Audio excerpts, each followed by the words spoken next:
This is the driveway in Manassas that we just finished up today. And a little bit of an odd job. We do them like this from time to time. They didn't want to pave the top of the driveway. They're going to come in and clean it, repair the cracks, and seal coat it. But this part of the driveway from here to the road, we actually came in and removed all of it, brought in some new road base, graded it, compacted it with the 3 to 6 ton vibrating roller, and then repaved it. Probably the reason that this didn't hold up as well, my guess is that the builders just didn't do as good a job of basing it in as they did the rest of the driveway.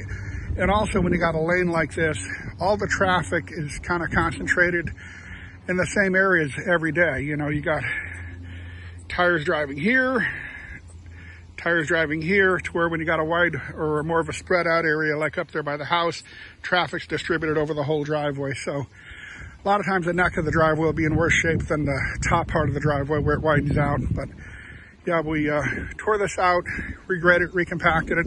One of the reasons that our jobs hold up so well too is that we use the 3 to 6 ton vibrating roller when we're rolling stuff like this. That's about twice the size of what most residential contractors use. They'll have a 1.5 ton roller. Ours is a 3 ton roller, and it vibrates up to 6 tons. So much better compaction. And that's important. But all done, looks good, and they'll be driving on it tomorrow morning.